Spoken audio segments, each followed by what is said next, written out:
For centuries, this has been the story of ancient Egypt, pyramids, pharaohs, and golden treasures. A grand story, yes, but a fragmented one, leaving us with an incomplete picture. What if the real key to understanding this civilization isn't in the golden masks, but in the dark, fertile soil it rose from? What if the story we've been taught is only half the truth? For far too long, the deep African roots of this mighty civilization have been pushed aside. So join us. Let's journey down the Nile to uncover the real secrets of Kemet, spawned with Nubia, and a spiritual legacy that shaped the world. Story begins not with Egypt, a Greek name, but with the name its people used, Kemet, meaning the Black Land. This name rose from the dark, fertile silt the Nile left each year the soil that made life possible. Kemet wasn't a desert miracle, okay? It was an African river civilization, fed by waters flowing from deep within the continent, okay? And the Black Land wasn't just soil. Early art shows people painted in rich browns, kings, queens, farmers with skin tones from bronze to ebony, with features linking them unmistakably to the peoples of Africa. The oldest artifacts come not from the north, but from Upper Kemet in the south, pointing to origins rooted deeper in the African interior. Yet, for centuries, Western scholarships separated Kemet from Africa, casting it as a Mediterranean, foreign, exceptional. But the evidence on the ground tells a different story. To understand Kemet, you must place it back in Africa where it always belonged. You cannot tell the story of Kemet without Nubia, located in modern-day Sudan. Nubia wasn't just a neighbor, but a sister civilization, trading partner, rival, and sometimes ruler. The Nile wasn't a border. It was a superhighway. Gold, ivory, cattle, soldiers, and ideas flowed between them. Nubians lived in Kemet, and Kemetic culture influenced Nubia in return. Their relationship was dynamic, with moments of war and moments of deep cultural blending. Kemetic pharaohs even saw Nubia's mountains as the home of their god, Amun-Ra. And during the 25th dynasty, Nubian kings from Kush ruled all of Kemet.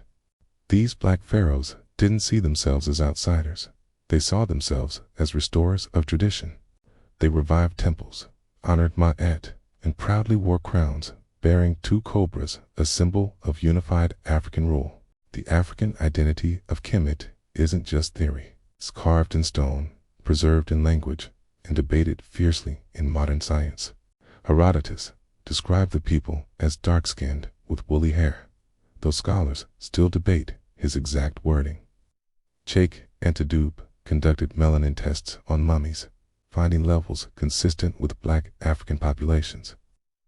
His results sparked controversy. Some argue embalming materials darken the skin. His linguistic research drew connections between ancient Egyptian and West African languages like Wolof, again debated, but incredibly influential. Beyond language, cultural echoes are everywhere. Royal traditions found in West and Central African kingdoms, from divine kingship to matrilineal inheritance, mirror Kemetic customs. These parallels suggest a shared African cultural blueprint, connecting civilizations across thousands of miles. Kemet's spiritual genius was its vision of a universe held together by Ma'at, truth, justice, cosmic balance. Their gods embodied nature itself, Geb as earth, Nut as sky, Ra sailing across the heavens. Priests tracked Sirius Sapdudes, whose rising foretold the Nile flood and marked the new year. Their temples and pyramids weren't just structures, they were cosmic machines. Inside the Great Pyramid, star shafts point toward Orion's belt linked to Osiris and toward circumpolar imperishable stars. Whether symbolic or functional, these alignments show a deep celestial intelligence. This spiritual worldview echoes across African traditions. Multiple parts of the soul, ancestor reverence, and life after death. And through the diaspora, evolved into traditions like Haitian Voodoo and Brazilian Candomblé, proof of how far the Nile's spiritual legacy traveled. The story of ancient Egypt, when told in fullest, the story of Kemet, a brilliant and deeply African civilization. Its roots lie not in the desert, but in the fertile soil of the Nile and the heart of Africa. Its fate was intertwined with Nubia. Its people shaped art, science, spirituality that still echo through Africa and the world.